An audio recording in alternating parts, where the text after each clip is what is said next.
Bom dia, gente, tudo bem? Hoje eu estou aqui no Popstar Brasil, rumo ao sol.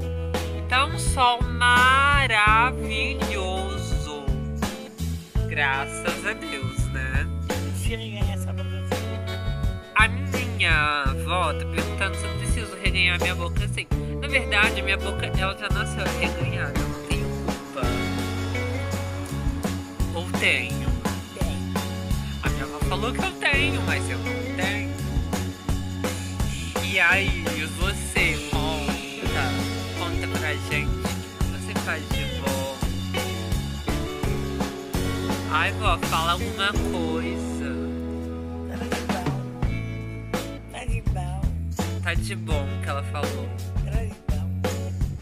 Ela falou que traz pão, traz de bom.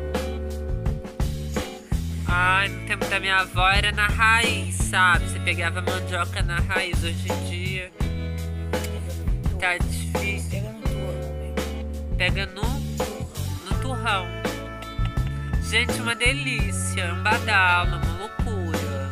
A gente fica desesperada pra achar uma mandioca, não acha, né, vó?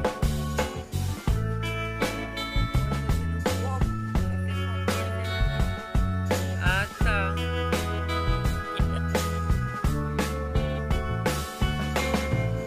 A menina falou que ela vai colocar uma coisa no fogo, que eu não sei o que é. Porque assim, a gente nunca sabe o que é uma coisa, né? Pode ser qualquer coisa, pode ser o que eu vou imaginar, né?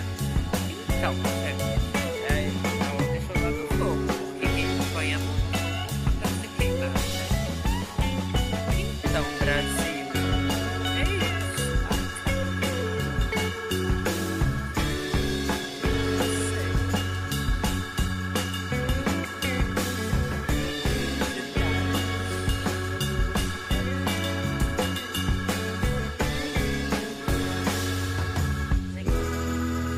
Não, não é dele, não.